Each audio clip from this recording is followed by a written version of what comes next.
আসসালামু আলাইকুম প্রিয় শিক্ষার্থীরা, ওয়েলকাম টু মোমিনুরস টিচিং হোম। এই ভিডিওটিতে তোমাদের বাংলাদেশ ও বিশ্ব পরিচয় বইয়ের চতুর্থ অধ্যায়ের একটি গুরুত্বপূর্ণ বিষয় নিয়ে আলোচনা করব। চলে আসছি ভিডিওর মূল আলোচনায়।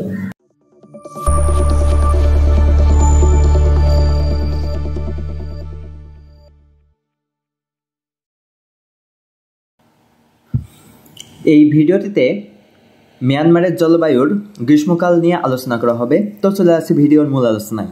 গ্রীষ্মকাল, মিয়ানমারের জলবায়ুর গ্রীষ্মকাল এটা মার্চ থেকে মে মাস পর্যন্ত স্থায়িত্ব। এবং এই সময়ে যে গড় তাপমাত্রা রেকর্ড করা হয়েছে মিয়ানমারে সেটা হলো 29 ডিগ্রি সেলসিয়াস। তো গুরুত্বপূর্ণ দুইটা বিষয় গ্রীষ্মকাল সম্পর্কে। এখন আমরা বই থেকে বিস্তারিত আরও কিছু জানব।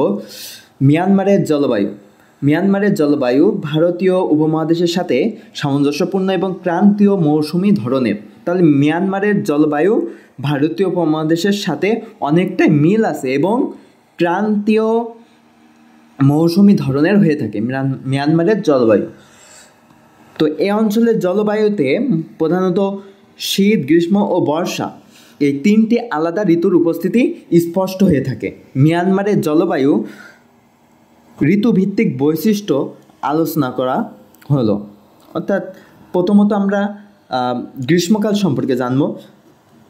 এর আগে আমি বলেছি যে মার্চ থেকে মে মাস পর্যন্ত কি হয়, মিয়ানমারে গ্রীষ্মকালটা স্থায়িত্ব থাকে।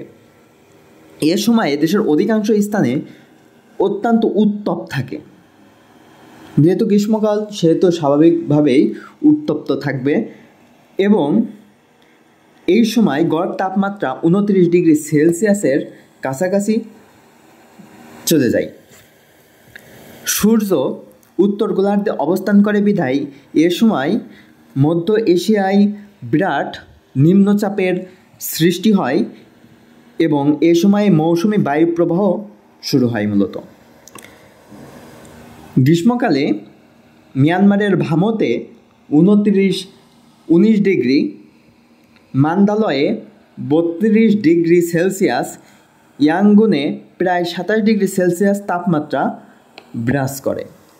প্রিয় শিক্ষার্থীরা, এই ছিল মূলত গ্রীষ্মকাল সম্পর্কে আলোচনা। এর পরবর্তী টপিক বর্ষাকাল ও শীতকাল নিয়ে আলোচনা করা হবে। আল্লাহ হাফিজ।